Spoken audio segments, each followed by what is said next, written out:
You know, depending on when you are viewing this podcast, good morning, good afternoon, or good evening to you and your family. You know, my name is Lowell Yarborough, and I am your host here on Papa Lowell's Place. It's a place where it's encouraged to kick back and relax. So I'm asking you, just do that. You know, this is a space where we talk about biblical points and social issues and everything else in between.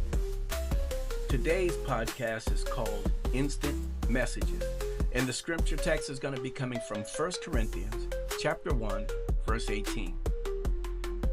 You know, we were hit with commercials everywhere, and I do mean everywhere. You know, the internet, the radio, billboards, business cards, the telephone. Man, I could go on and on with how many times we were hit with commercials and where we were hit with commercials at. I found a few commercials from back in the day, and I wanted us to listen to them to see if the message actually came through loud and clear. Check it out. It takes two hands to handle a Whopper, the two-fisted burger at Burger King. It takes two hands to handle a Whopper, the two-fisted burger at Burger King. Now, y'all heard the commercial. They said that it takes two hands to handle a Whopper, the great tasting Whopper at Burger King. And that made me want to try it. I mean, that sounds like something that's extremely big. I wanted to try that. The best part of waking up is Folgers in your cup. Now, y'all just saw that commercial. The best part of waking up is Folgers in your cup. It's probably what got me started on coffee. I mean, I wanted to have a good morning. I wanted to see what a good morning felt like. And according to Folgers, the best part of waking up is Folgers. So I wanted to see if that was true or not. But that did hit home with me. Now I'm a coffee drinker, maybe a cup and a half a day. Mr. Owl, how many licks does it take to get to the Tootsie Roll center of a Tootsie Pop? A good question. Let's find out. 1, 2, 3. If there's anything I can't stand, it's a smart owl. How many licks does it take to get to the Tootsie Roll center of a Tootsie Pop? The world may never know. Now, I'm sure a lot of you remember this commercial. How many licks does it take to get to the center of the Tootsie Roll? You know, it means that candy lasted a very long time. You know, you had your Now and Laters, and you had your other candy, your Jolly Ranchers. Maybe they didn't last that long, but here, the commercial is telling us that it takes a lot of licks to get into the center of a Tootsie Roll. Of course, I want to find that out. So I'm going to head down to my local candy store and pick me up a Tootsie Roll.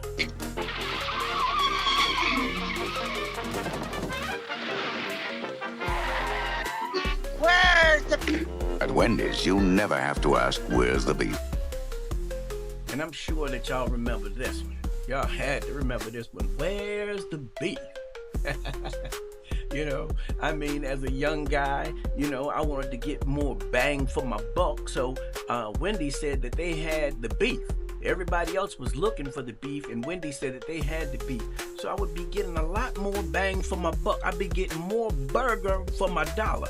And, you know, I had to check that out and see what that was all about. That was a good commercial right there. Good ad. America is still the land of rugged individualists. Like a rock, I was strong as I could be. Like a rock, nothing ever got to me. And every one of them demands something different from their Chevy truck.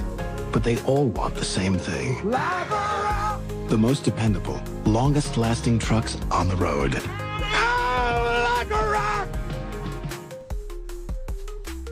We can't forget this one, you know, the Chevrolet truck commercial, like a rock. You know, it made us believe that if you got this truck, that you're impenetrable, that you're unstoppable. You can ride over anything. You can go where you want. The police, you can go places that the police can't go to. Yeah, who doesn't want a truck like that? You know what I'm saying? This was the Hummer before the Hummer actually came out. Listen to that. Like a rock. I want me one of those. So again, these ads, very, very effective. Now, each one of these commercials has a message to the viewers. Some clear and some not so clear. But each message was not just for you to look at, but for you to take action and go and buy that Whopper, or go and buy that Wendy's burger, or even venture down to the local dealership and get you a Chevy truck. It is estimated that a company will spend about 12% of its income on advertising, so you know it's important. Today, I want to talk about a message that was meant for all of us. Whether you're young or old, male or female, white, black, tall, short, this message is for you. Now turn with me to 1 Corinthians chapter 1, verse 18, and let's get it popping. It reads, "For the message of the cross is foolishness to those who are perishing, but to those of us who are being saved, it is the power of God." Let me read that one more time.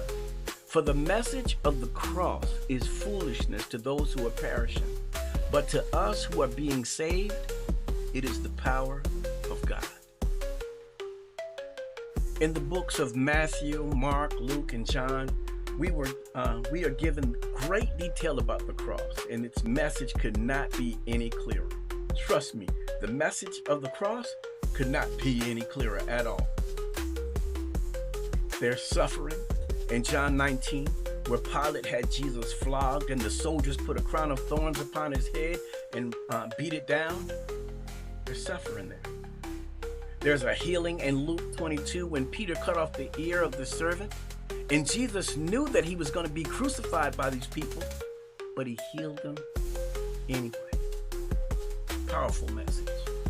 There's disloyalty in Mark 14, where Peter, who witnessed the many miracles of Jesus, denied him 3 times to prove that he did not know Jesus. It's a message. Then there's compassion in Mark 14 as well, as Jesus came and saw the disciples asleep after he told them to pray.